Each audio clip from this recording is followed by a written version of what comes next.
Awesome. Thanks a lot, Alexi. Thanks, Firestorm, for having me here. Can everybody hear me? Oh. Yep. No? No, you're good. Okay, is it? What? Mic? Higher? Microphone. I can get one. We have a microphone. You have one? We can do this. Okay, yeah, because it's definitely going to blow out my voice if I have to talk at that level the whole time. Alright, so I'm just going to talk as loud as I can until we get the mic up here, and then folks can hopefully hear in the back. Anyway, yeah, so my name is Scotty. I'm a co-founder of an organization in Austin, Texas that is called the Rhizome Collective. We are a nonprofit organization that has been around since 2000. We have taken an old warehouse in the east end of Austin, which is sort of the industrial corridor of the city, and converted it into a space that has a two-part function.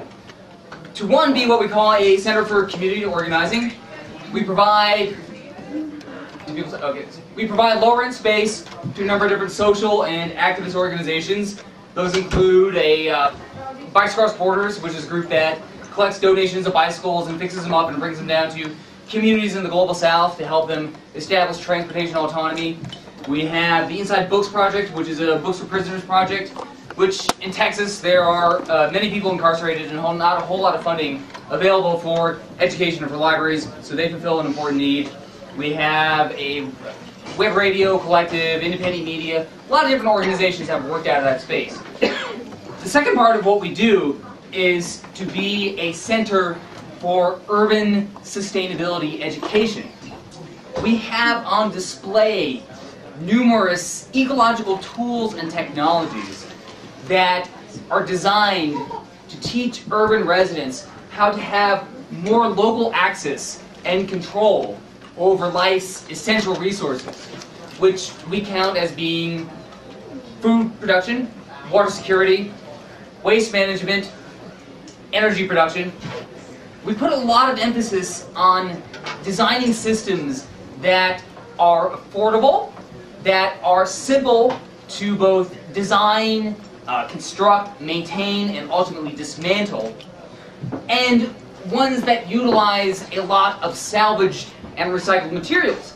Because when we're talking about doing this work in the city, salvaged and recycled materials are what are commonly abundant and locally available.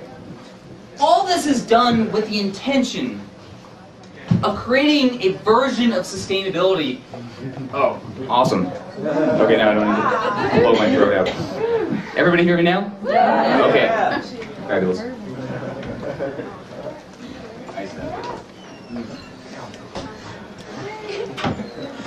Anyway, our goal is to create a version of sustainability that is going to be accessible to the majority world. Commonly now in conversations about sustainability and environmentalism, urban populations are typically a demographic that is overlooked. I mean, in recent years, the term sustainability has been all but entirely co-opted by corporations, by multinational organizations, to at best be a marketing term and at worst to be a synonym for the neoliberal economic agenda.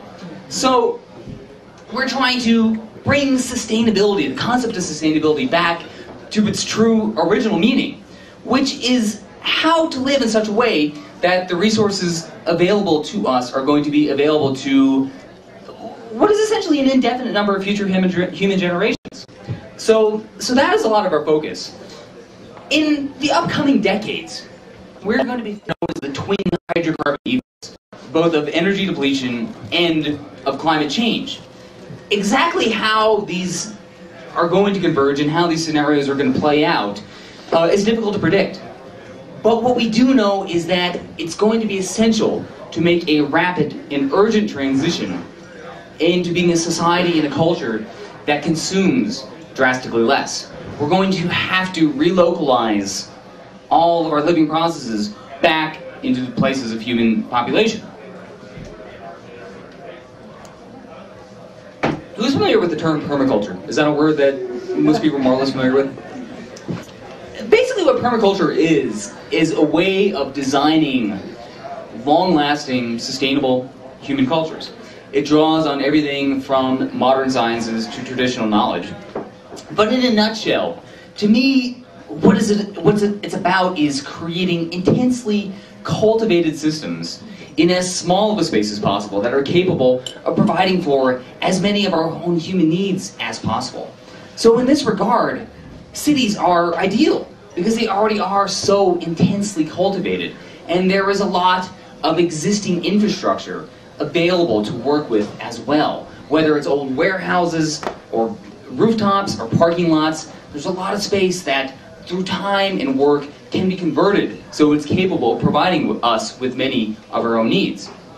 We also put a lot of emphasis on urban design, as currently more than 50% of the world's population is living in cities, and this number is growing considerably as well. So it's going to be incredibly important for us to build sustainable infrastructure within societies to help us make this transition as gently as possible.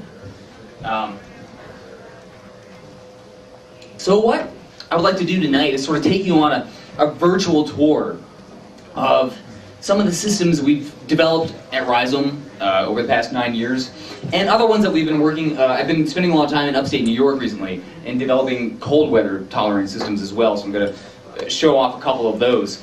And we also have a book. My partner Stacy Pettigrew and I have recently published a book called Toolbox for Sustainable City Living that has a whole bunch of diagrams and illustrations and depictions of how to implement these systems we're going to be talking about tonight in your own home, in your own neighborhood, in your own community. Illustrations are done by Juan Martinez, who's a member of the Beehive Collective. Some of you might be familiar with their organization based in Maine that creates these incredibly beautiful, intricate posters to describe complex political phenomena. But I'm going to have these for sale afterwards. What's that? Turn the light out? Turn the mic up. Turn the mic up. Okay. Okay. Can you hear me now? Can everybody hear? Yes. Okay. So, what we have right here is the entrance to the Rhizome Collective. This all used to be just a big asphalt parking lot when we first started. The building was sort of just a burnt out, crumbling shell. And one of the first things that we did was to go in with rock bars and pickaxes and tear out all the asphalt, which was just one of the most joyful things I've ever participated in doing. Feel that still breathe the first time all this heavy. We've created a number of gardens. We've built what is called a food forest, which is a system of perennial food-producing trees, particularly fruit and nut trees. These fruit trees and nut trees, these are a fabulous thing to have in cities because we are horizontally challenged in cities. We don't have a lot of space to be putting in garden beds necessarily, but we do have quite a bit of vertical space over our heads to be working with. So fruit trees are great in that regard because they're actually making their food up over us.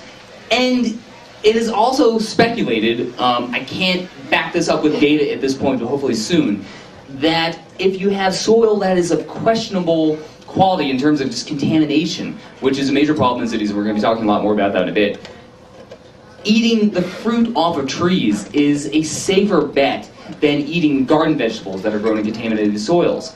And that's simply because contaminants are less likely to go through the roots of a tree, through its stalk and stems, and then finally into the fruit than they would be in something like a mustard green that is growing in contaminated soil. So, what you'll actually notice right here is we have tons of wood mulch that's been spread around, which over the years has broken down into several inches of soil, which all kind of acts like a giant biological sponge. I mean, down in Texas, we need to preserve every drop of water we can get, particularly during the summers, which are just notoriously hot and dry. The way we've done this is by, well, actually, right around the corner from us, there's a tree mulching business that every day has to take dump truck loads of wood mulch to the landfill, where they have to pay to throw it in the dump. And who can tell me what gas is made when organic matter like wood chips is thrown in the ground and covered up? Methane, which pound per pound is 20 times more potent of a greenhouse gas than carbon dioxide. Between 3 to 6% of greenhouse gas emissions in the US originate from landfills in the first place.